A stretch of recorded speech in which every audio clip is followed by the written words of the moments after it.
Over the years, I've received thousands of letters from men and women, people just like you, people who would like to know more about working on their cars. That's what this program you're about to watch is all about, to provide you with knowledge so that you can work on your car. You'll see many things today, from how to change your car's engine oil to how to jump-start your car if it has a dead battery. By duplicating the procedures you see me perform, you will be able to do these things yourself, professionally, accurately, and without mistakes. Let's get started.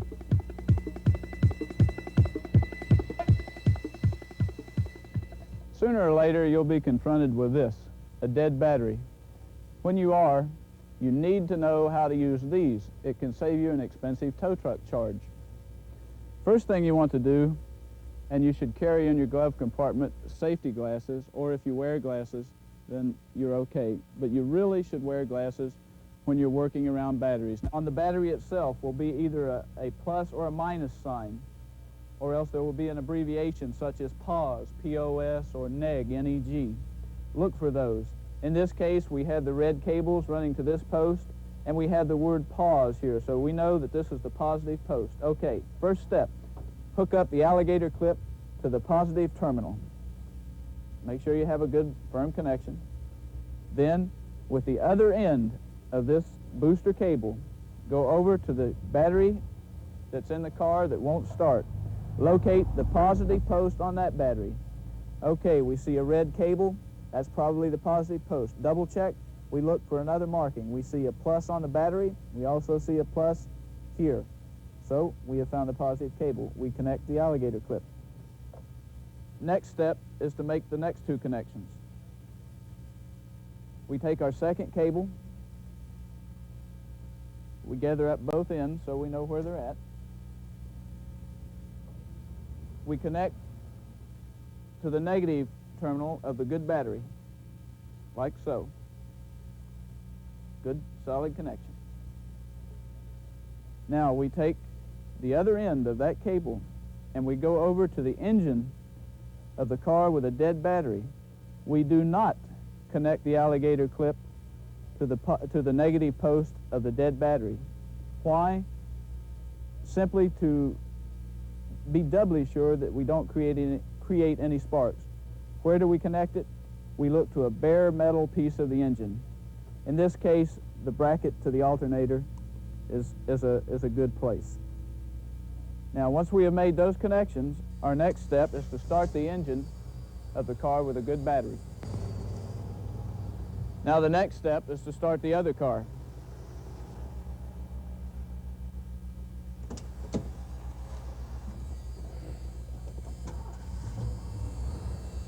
Now the car started. If it didn't start, if it wouldn't crank at all, then you probably made a poor connection. Go back out and check the connections. Okay, the last step, now that you've got the car started, is to unhook the cables. The proper procedure is to unhook this cable first. Now be very careful. The engine is running. Do not get your fingers near the moving pulleys or belts. Use extreme care. Grasp the alligator clip. Release it. Pull it up and out of the way. Then we release the alligator clip on the negative post of the good battery. We lay the cable aside. Next, we release this clip. We go over and we release this one, and we have jump-started the car.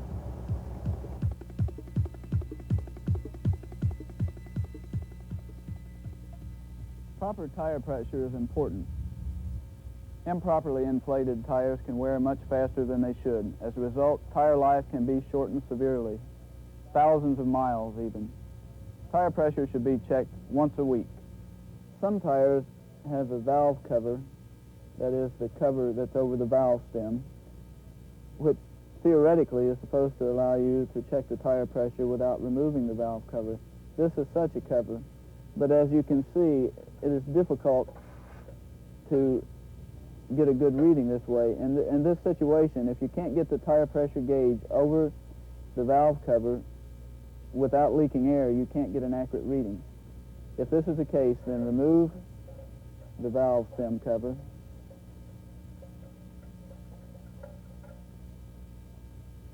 and take a reading directly off the valve stem itself. Compare this reading with the owner's manual. The owner's manual will tell you what your tires should be inflated at, or it will tell you where to look on the car for a placard which will have this information on it. If the tire pressure is okay, then check while you're here, check out the tire tread for wear. Look for uneven wear. For example, on a front wheel such as this, if the tire tread here was worn much less than the tire tread across the rest of the tire, this would indicate a wheel alignment problem. It should be checked out immediately and rectified at your local garage. Also look for foreign objects in the tire, such as nails, rocks, stones. Look for slashes or cuts. If any of these problems are present and you are doubtful about the condition of the tire, have a local mechanic look at it.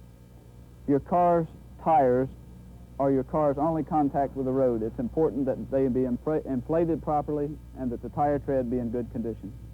When you're finished, put the valve stem cover back on.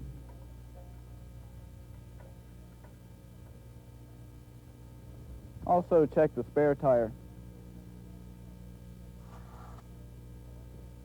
It doesn't do any good to replace a flat tire with a flat spare tire.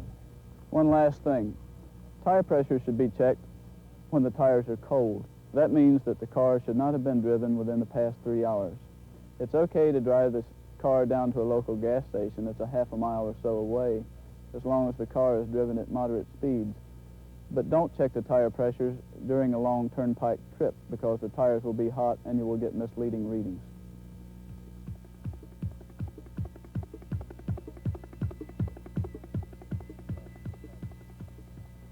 Sooner or later, this will happen to you. When it does, you should know how to deal with it. When you have a flat tire, the first thing to do is to pull the car off the roadway onto a level area, out of the way of traffic. Put the parking brake on. If the transmission is an automatic transmission, put the gear selector in park. If it's a manual shift transmission, put it either in low or in reverse gear. Shut the engine off. Walk back to the trunk and remove your spare tire and other tools. It's a good idea to carry 2 chocks with you in the trunk. They can be 2 pieces of wood like this, a couple of bricks, or you can even buy chocks that are specially made for the purpose. If the flat tire is on the front, you should put the chocks by one of the rear wheels. If the flat tire is at the rear, then you should chock the front. Place 1 chock behind the wheel, like this. Place the other chock in front of the wheel. The next step is to remove the spare tire, the jack, and the lug wrench.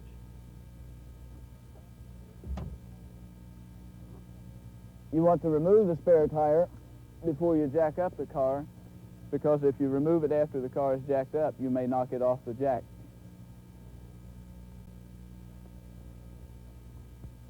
Next, we jack up the car. Now, this type of jack that comes with this car, and it comes with many cars, is a scissors jack. Normally, with this type of jack, there will be a slot underneath the car.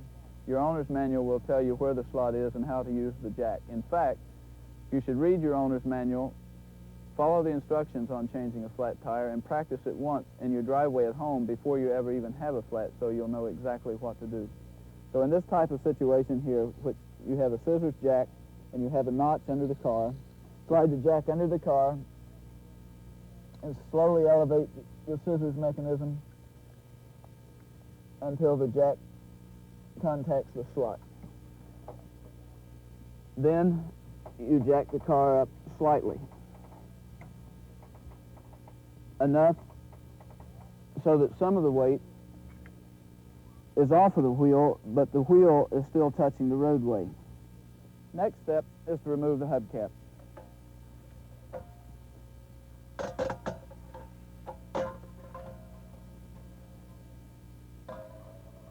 Then we loosen each lug nut. We don't take the lug nuts off, we simply break them loose. That means turning each nut about a half a turn.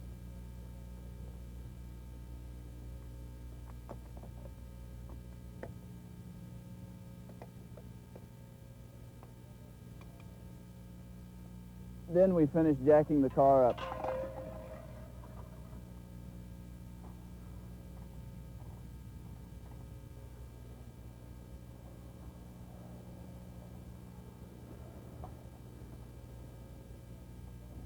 One thing you want to be sure of is that you jack the flat tire up high enough off the ground so that you can get the spare tire on.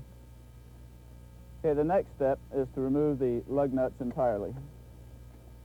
Now that they're loose, they come off easily, and there's no danger of knocking the car over by trying to loosen each nut. It's a good idea to place the lug nuts in the hubcap. This way they won't get lost. Now, by loosening the lug nuts before jacking the wheel completely off the ground, you no longer have the possibility of knocking the car off the jack by breaking the lug nuts loose.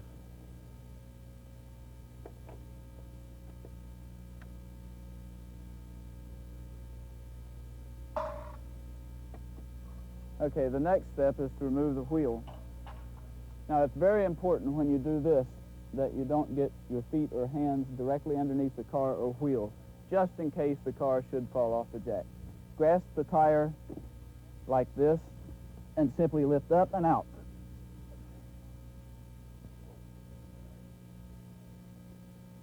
The next step is to put the spare tire on. Now, before you lift the tire up, it's easier if you align the lug nut holes and the rim with the position of the lug nuts on the brake rotor. In order to do that, note the position of the lug nuts on the brake rotor. Match that position with the holes and the rim. Then lift the tire up and on to the rotor.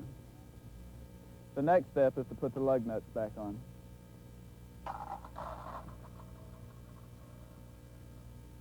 Screw each nut on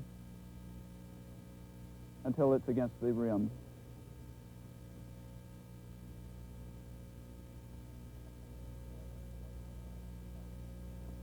Now, once the lug nuts are finger tight, take the lug wrench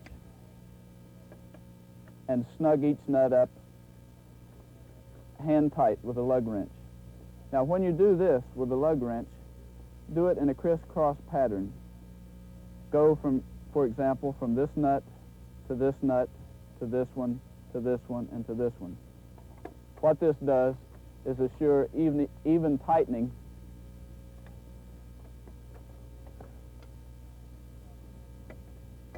and it prevents possible warpage of a brake rotor or brake drum later.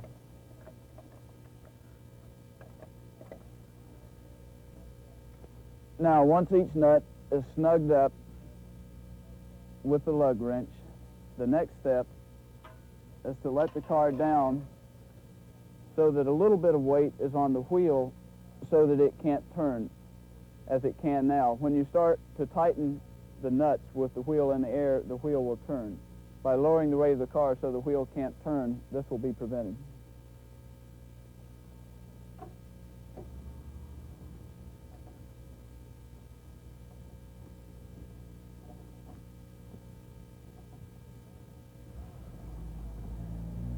Okay, now we've finished tightening the lug nuts. And again, we tighten in a crisscross pattern.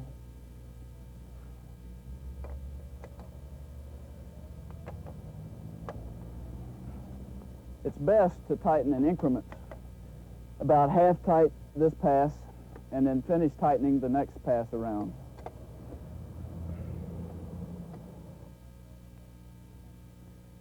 Okay, now that all the lug nuts are tight, the next step is to put the hubcap on. When putting the hubcap on, find the hole for the valve stem. Be sure that that's the first thing that you put on. Make sure that the valve stem goes through the center of the hole. Then press the hubcap on this way.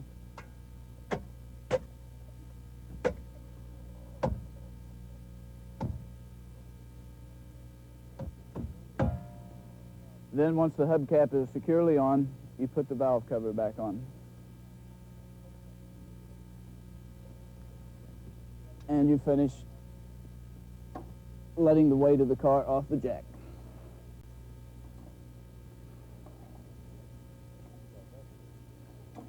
That does it.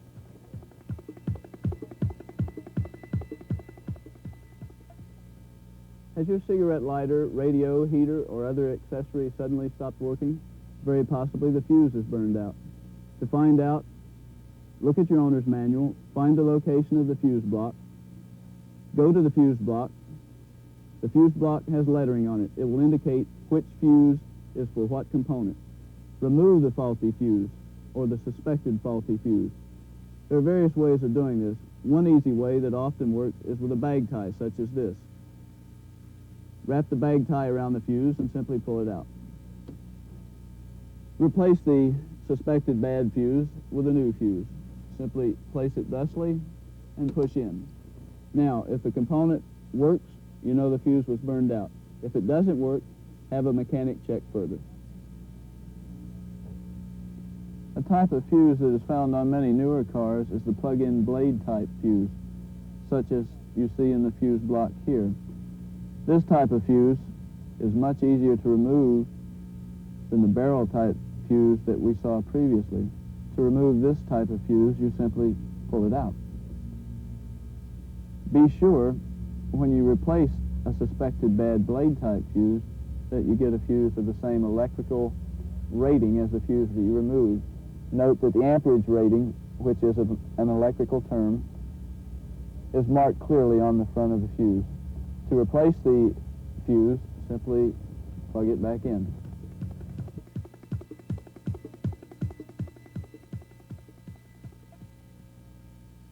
Someday, your headlight will burn out. When it does, you can replace it yourself. Simply go over to your closest auto parts supply store and get a replacement headlight for your car. Give them the make, model, and year of your car, and they will give you a light. To replace the headlight is easy. The first step is to remove the outer covering. This covering doesn't hold the headlight on. It's simply a cosmetic structure. To remove it, take the screws out that hold it in place.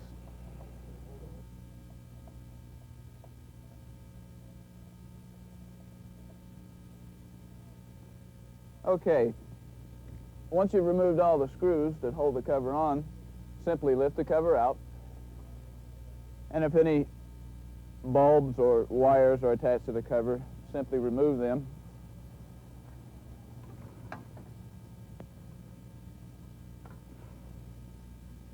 And lay the cover aside. The next step is to remove the ring or rim that holds the headlight in. Now this is easy to do, but before you start, look at the ring. You will notice two different sets of screws. The screws that hold the ring on and the adjusting screws for the headlight. Now it's not hard to tell the difference between these two, but before you start unscrewing a screw, you want to make sure that you know the difference, because if you accidentally turn the headlight adjusting screws, thinking that you're turning the screws that hold the headlight ring on, you will cause the headlight to be misaligned. And you've seen cars going down the highway with one light up in the air and one light down this way. That's why. So to prevent that, eyeball it. See how it works, see how it's put together, and then take it apart. Now, as you can see, these screws on the top hold the top of the ring to this metal. And these two on the bottom hold the ring against the headlight holder here. So you simply remove these screws.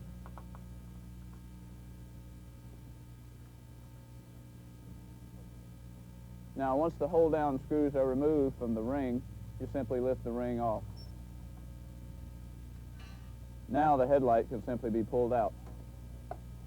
Now see how the headlight is attached to the wiring? There's a plug, and prongs on the headlight plug into the plug. You simply unplug the headlight.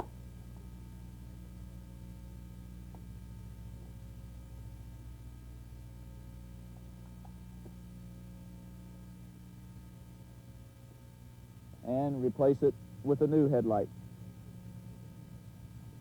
Plug the new headlamp in, place it back in its holder,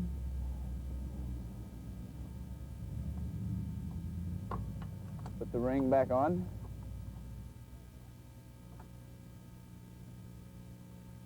and put the screws back in that hold the ring on.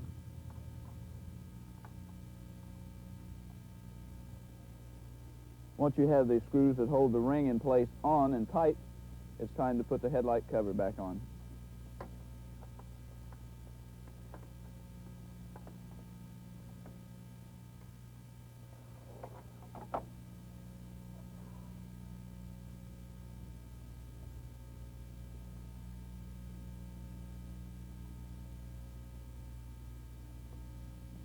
Now, a good trick before you tighten the cover screws is to put them all in loosely and get them started, and then once you have them all in, go ahead and tighten each screw. It makes it easier just in case you have a little trouble lining up a screw with a hole.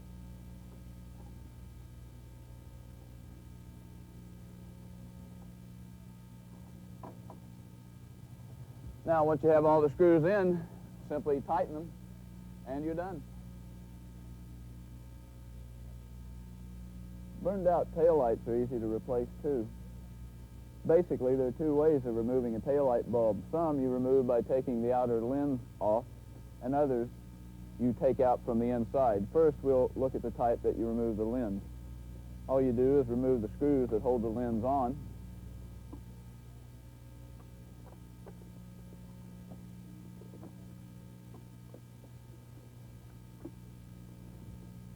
Okay, once the screws are removed, you just simply lift out the taillight lens and take the bulb holder out. And to remove the taillight bulb, you just simply push in and rotate. Now, how do you know which bulb to buy to replace the burned out bulb with? Simply look on the bottom of the bulb and buy a bulb that has the numbers identical to these numbers. So you take the replacement bulb, and to insert it, simply locate the two nipples on the bottom of the bulb, line them up with the two channels in the socket, push the bulb in, twist it clockwise, release it, and it's in. Install it back in the lens.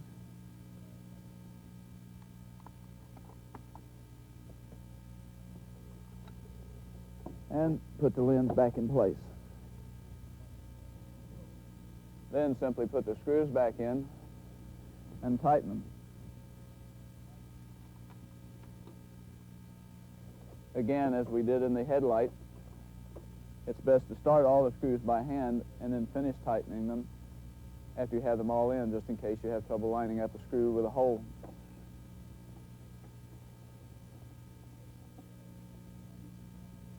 Okay, once you've got all the screws tightened, you're done.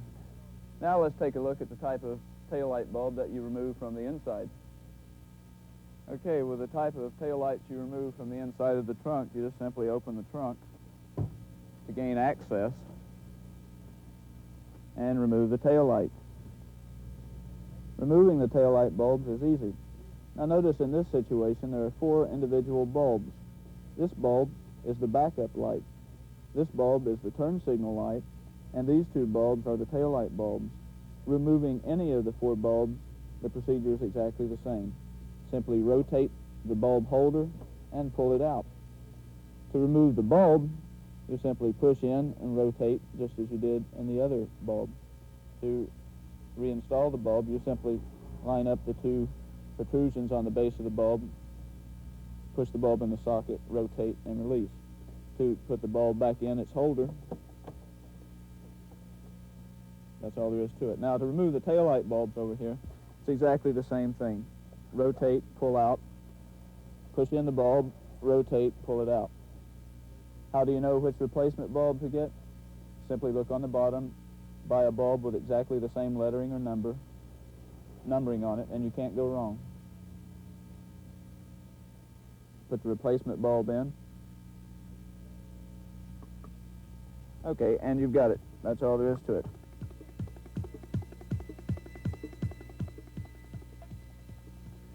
Your car, just like your body, uses fluids, and it's important for your car's many fluids to be at their proper level, so you should check them regularly. The first fluid level that we're going to talk about is the battery. Every car has a battery, and every battery has 6 cells. Some car batteries, like this one, have individual caps for each cell. To check the battery, you remove the caps.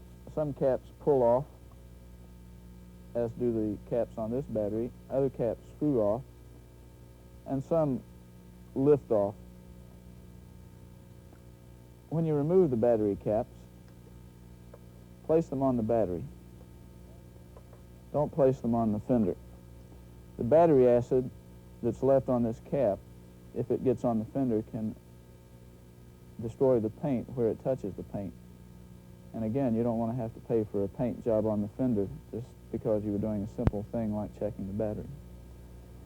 Now, to check the fluid level in a battery, you peer down in each hole. Ideally, the fluid level should be just at the bottom of the split ring. In other words, it should just be touching the bottom of this fill hole. Now, in this particular cell, the fluid level is way too low. What you're looking at there are the battery plates. These should never be uncovered. If you let the fluid level get so low that these are uncovered, you're definitely taking weeks, months, perhaps even a year or so off your battery's life. So you should check the battery fluid level once a week, and always try, for sure, you should keep it over the level of the battery plates. But ideally, you would keep the fluid level right at the bottom of the fill hole, or just so it is touching the so-called split ring here. Now, always you should use distilled water to maintain the battery fluid level. You can use ordinary tap water, but it has minerals, it can have minerals and other contaminants in it, and this can shorten the life of your battery. Batteries are expensive, and there's no reason to shorten their life by using contaminated water. Distilled water is available at the grocery stores and other places. It's inexpensive. A bottle of distilled water will last a long, long time, and it'll make your battery last longer. Now, the best way to fill the battery is to use an ordinary kitchen baster, or you can buy devices such as this at auto parts supply stores for $1 or $2. Just simply stick the suction device in the water, suck in some water, and add it to the cell until the fluid level reaches the bottom of the split ring. Now, in this particular case, this cell was very low, so low that the water or the fluid level was below the plates in the battery, so it takes several applications with a suction device to bring the fluid level up to its proper level. Now, the fluid level is where it should be. It's just touching the bottom of the fill hole. Once that's done, the only thing left is to put the caps back on the battery. The battery fluid level should be checked once a week. One thing I should mention, though, just because one cell is low and you have to add fluid to that one cell to bring it up to the proper level doesn't necessarily mean that you'll have to add water to the other 5 cells. Check each cell individually and add water only if it's needed. After you put the caps back on, wash your hands with soap and water. Almost surely you will have gotten residual battery acid, even though you may not see it. The acid that was on the caps on your hands. And if you touch your pants or your shirt, nothing will happen right now, but tomorrow morning or the next day, you'll find that you'll have some holes where your fingers have touched the cloth. So by washing your hands with soap and water, you will eliminate this. It's important that your car's engine oil be checked each time you fill up the gas tank with gas. To check it, be sure the car is parked on level ground and shut the engine off. Withdraw the dipstick and wipe the oil off. Reinsert the dipstick. Be sure that you stick the dipstick in all the way. If you don't, you'll get an inaccurate reading.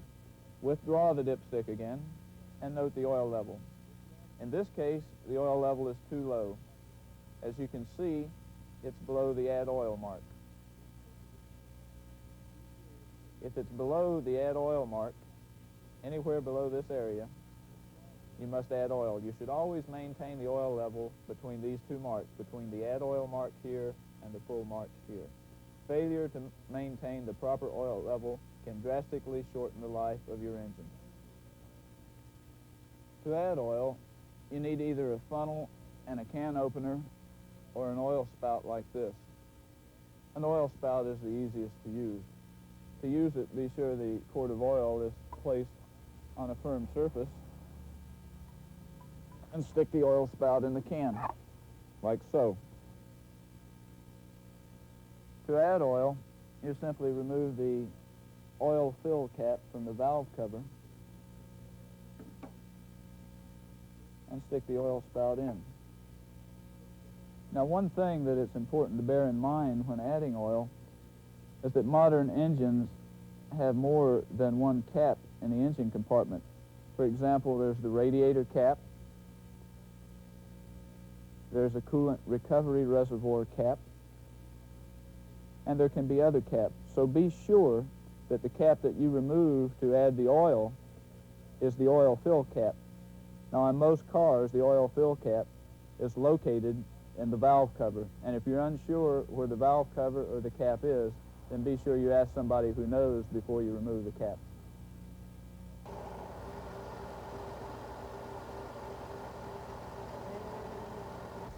Transmission fluid should be checked regularly. Read your car's owner's manual.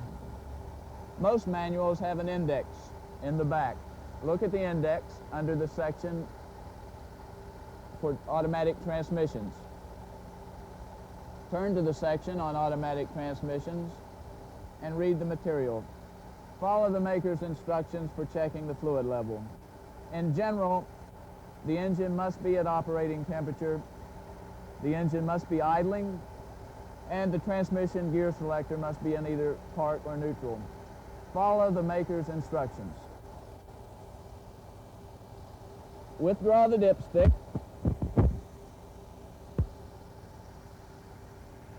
Wipe the fluid off. Stick the dipstick back down in the tube. And be sure, as when you're checking the engine oil, that you stick the dipstick all the way back in. Otherwise, you'll get an inaccurate reading. Withdraw the dipstick and look at the fluid level. The fluid level should be between the full mark and the add mark. If it is, it's okay. If it is at the add mark or below, you must add fluid. The fluid level in this transmission is fine, so all we would do is reinsert the dipstick. Be sure when you stick the dipstick back in that you stick it in all the way to keep out dust and dirt. If the fluid level was low, this is how you would add fluid. To add transmission fluid, you need a can of transmission fluid, a can opener, and a funnel with a long, thin neck. It's important that you add the right transmission fluid. Read the owner's manual and be sure to add the transmission fluid called for in the owner's manual. Okay. You open the can of fluid, and then you move up into the engine compartment.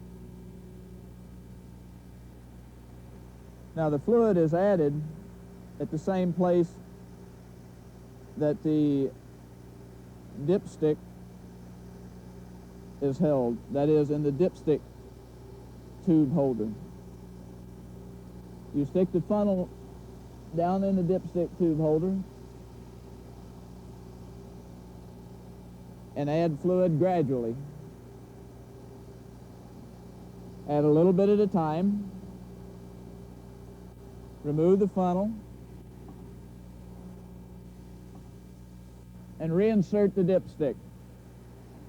The idea here is that you don't want to overfill the transmission. And it's much easier to fill it slowly and check as you go than it is to overfill and have to remove the excess fluid. Stick the dipstick back down in the tube, pull the dipstick back out, and check. In this case, it's fine.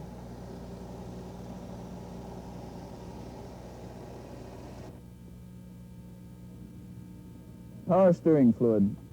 Many cars have power steering. If your car is one of these, the fluid level should be checked once a month. To check it, locate the power steering pump. It's at the front of the engine, and a belt runs it. You can't miss it when you look for the pump and the belt. First thing to do is to wipe the dirt from the power steering pump cap. So when you remove the cap, dirt doesn't fall down into the pump. Twist the cap, lift out the cap. Attached to the cap is a dipstick. Wipe the dipstick clean. Reinsert the cap. Be sure that the cap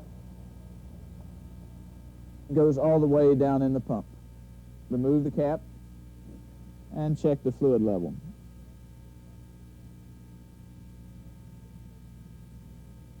In this case, the fluid level is good.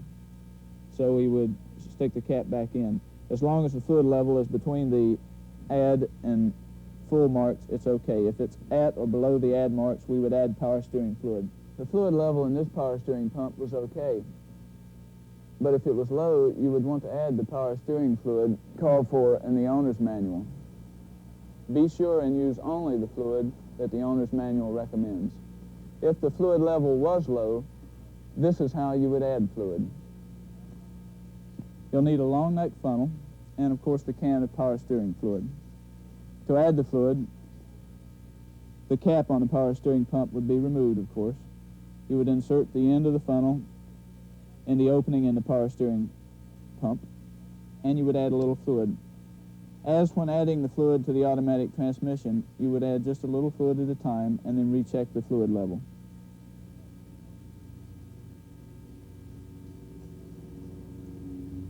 Now you would stop, remove the funnel,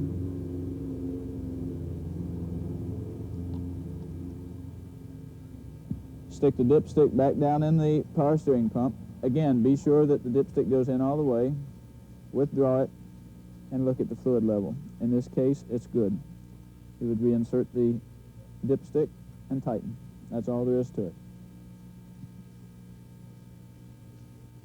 The brake fluid should be checked once every couple of months. Before you check it, read your car's owner's manual. It will tell you exactly how to check the brake fluid in your car. Locate the master cylinder and remove the master cylinder cover.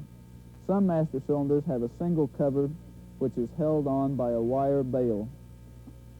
These type of master cylinders, you remove the cover by first lifting off the wire bail and then lifting off the master cylinder cover. This type of master cylinder on this car, to inspect the fluid level, you simply remove the caps on the top of the master cylinder. According to the owner's manual for this car, the brake fluid level should just be at the bottom of each fill hole. Now, to check the fluid level in a master cylinder that has a bail to hold the top on, like this one does, you simply insert the screwdriver like this and pry the bail off. Lift the top off the master cylinder and check the fluid level.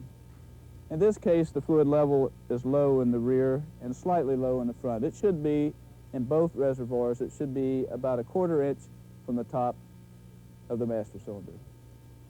So to add fluid, we simply take the top off the brake fluid can and pour the fluid in.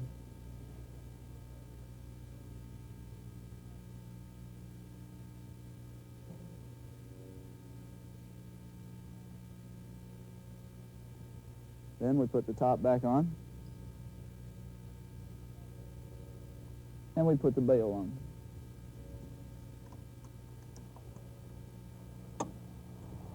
That's it.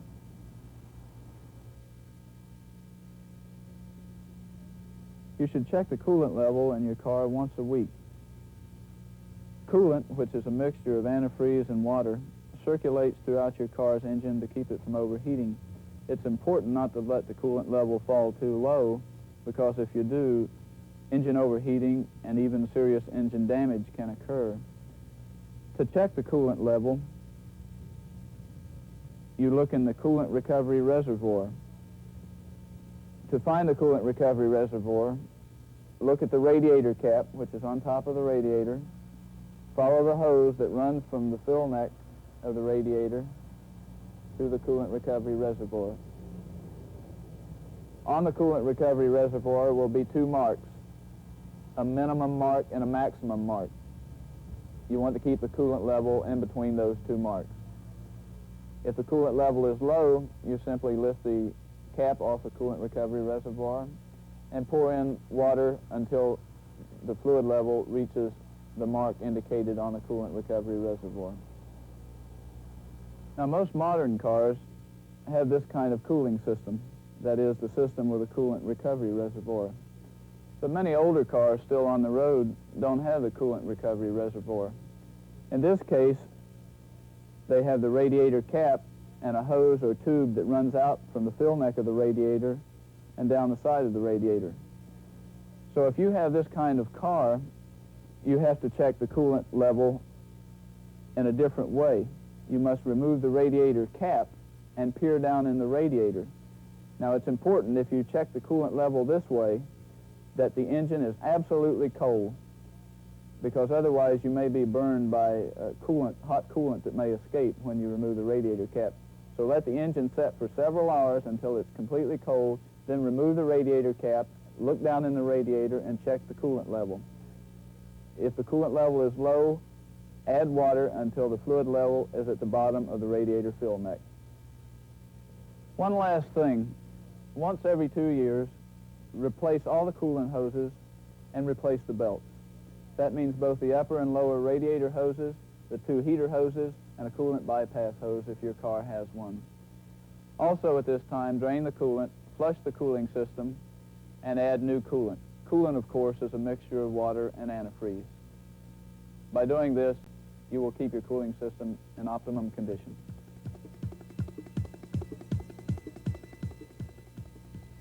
Your car's air filter has an important job.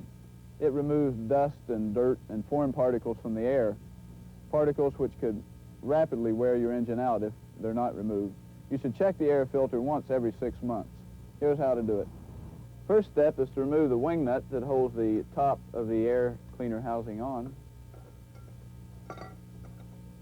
Lay the wing nut to the side, and then simply lift the top of the air cleaner off.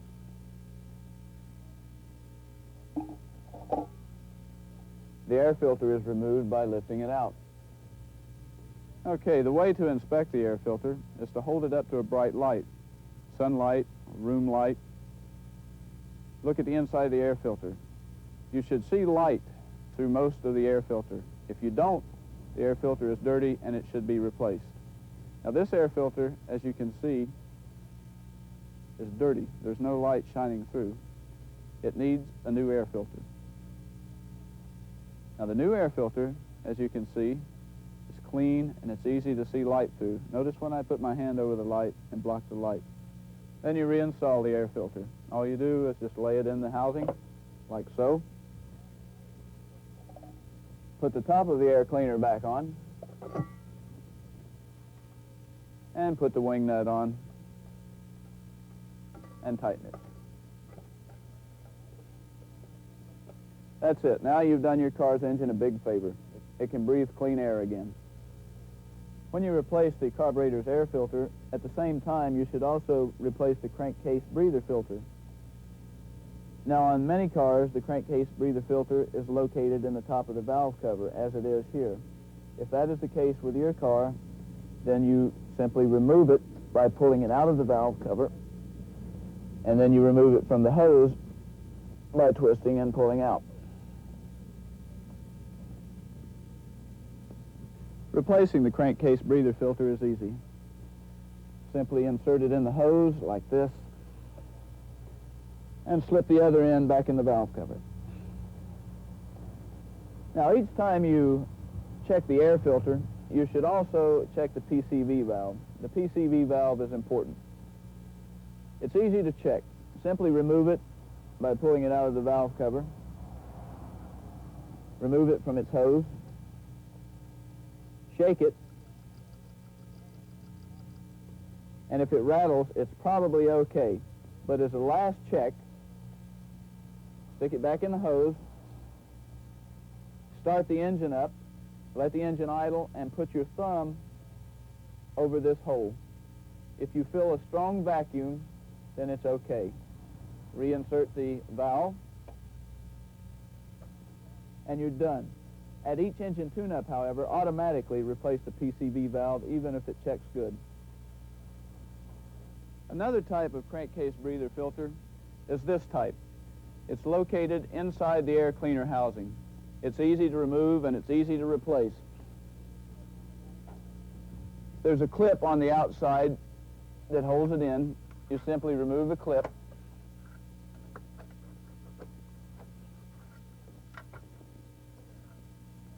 And the filter comes out. See how dirty this one is? It needs replacing. The new filter is simply placed in the hole. This hose is placed like so, and you put the clip back on. Changing your car's oil and filter regularly is important. It will make your engine last longer and run better. You should change your oil and filter every 5,000 miles. It's true, the owner's manual may tell you to change it every 7,000 or 7,500 and say it's okay to change the oil filter at every other oil change, but your engine will like you a lot better and it'll last longer and run better if you change it every 5,000 miles, along with a new filter. That's my recommendation. An oil change is easy. All you need is a set of ramps, an oil filter strap wrench, and a wrench to remove the drain plug. Here's how to do it. First thing to do, put the ramps in front of the front wheels. Be sure the car is on a level, hard surface. Be sure the ramps are lined up with the wheels.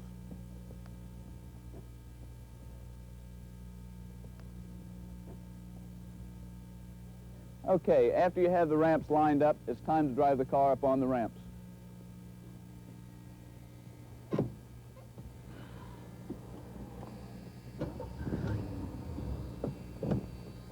Now, it's a good idea to look out as you drive up.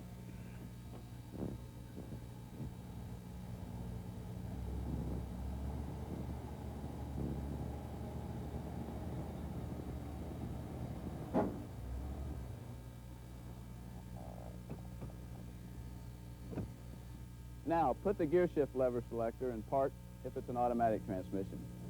Turn off the key. If it's a manual shift transmission, put the gear shift lever in either low or reverse. Apply the parking brake and put chocks under the rear wheel. This is an extra safety precaution to prevent the car from rolling off the ramps. Now it's time to get under the car. An easy way to do it is with one of these, a creeper, which you can buy at auto parts supply stores, some hardware stores, and other stores that sell auto parts supplies. It has wheels on the back and on smooth level surface. The creeper lets you roll under the car easily. You can use it on any hard flat surface. So you take your drain pan and your wrench to remove the drain plug in the oil pan, get on your creeper, and you take a little trip under the car.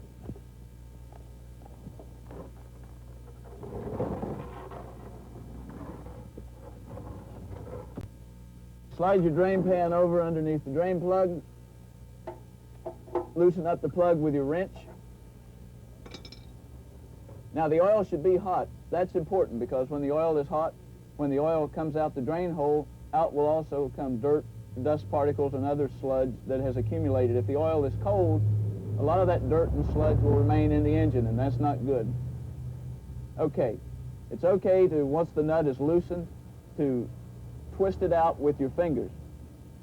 But remember, the oil is hot, so don't burn your fingers. Don't try to hold on to the drain plug once the drain plug is loose. Let the drain plug fall out into the drain pan with the oil. You can retrieve it later.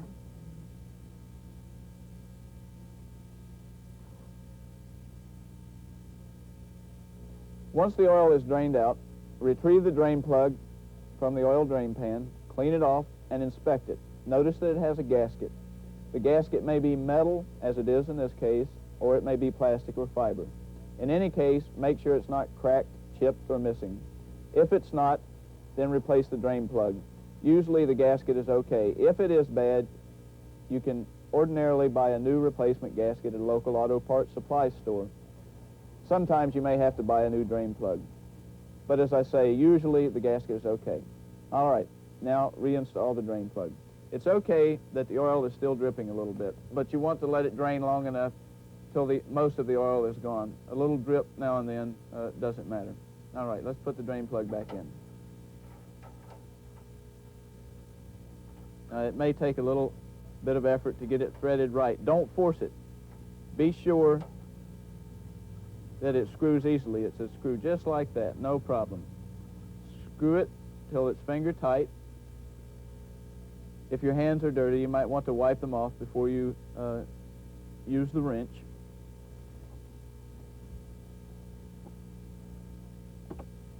And tighten. Don't over tighten. You don't want to strip the threads. Tighten it snugly. Now it's time to remove the oil filter. Once the oil is drained out and you've got the drain plug back in tightly, it's time to take the oil filter off. All you need is this oil filter strap wrench.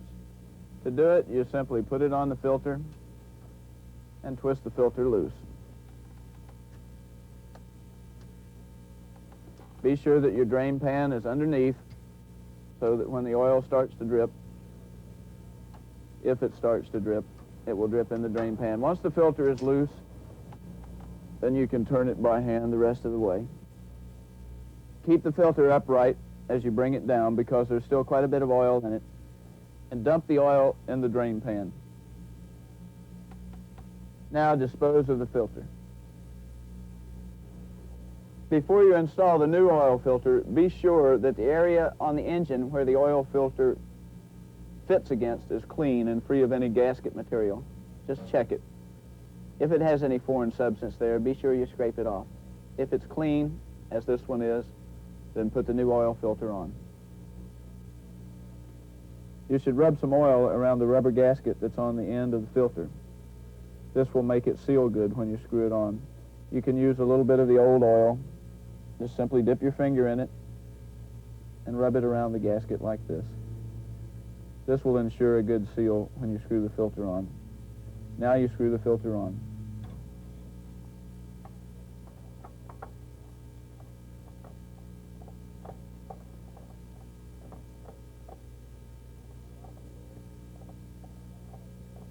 Look at the box the oil filter came in. It will have tightening instructions. Usually the tightening instructions will say to screw the filter on until you feel it begin to tighten, and then tighten it by hand another 3/4 of a turn. That's what the instructions on this filter say. Don't use the oil filter strap wrench to finish tightening the filter because you may over-tighten it and make it difficult to remove at the next oil change. Okay, once everything is secure underneath the car, the drain plug is tight and the oil filter is tight, it's time to add oil. Check your owner's manual to see how much oil is called for. If the owner's manual says that the crankcase holds 5 quarts of oil, then you would add 6 quarts of oil because you have replaced the oil filter and the oil filter holds a quart.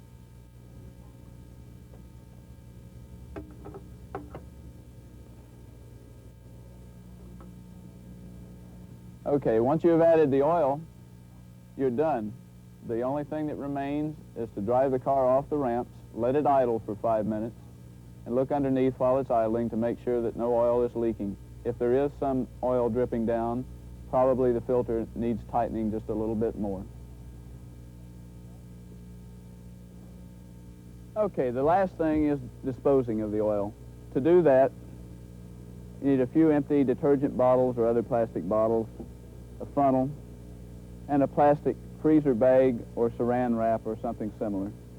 Pour the oil into these bottles, put the caps on, wrap up the oil filter, and take this down to your local gas station. Most gas stations have a storage tank for old oil, and they will pour your old oil in there and dispose of the filter for you.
I'm Dawn Morris, president of Morris Video. And I'm George Morris.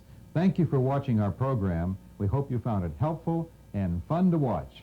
If you'd like to broaden your horizons, here are some of our other programs to help you help yourself.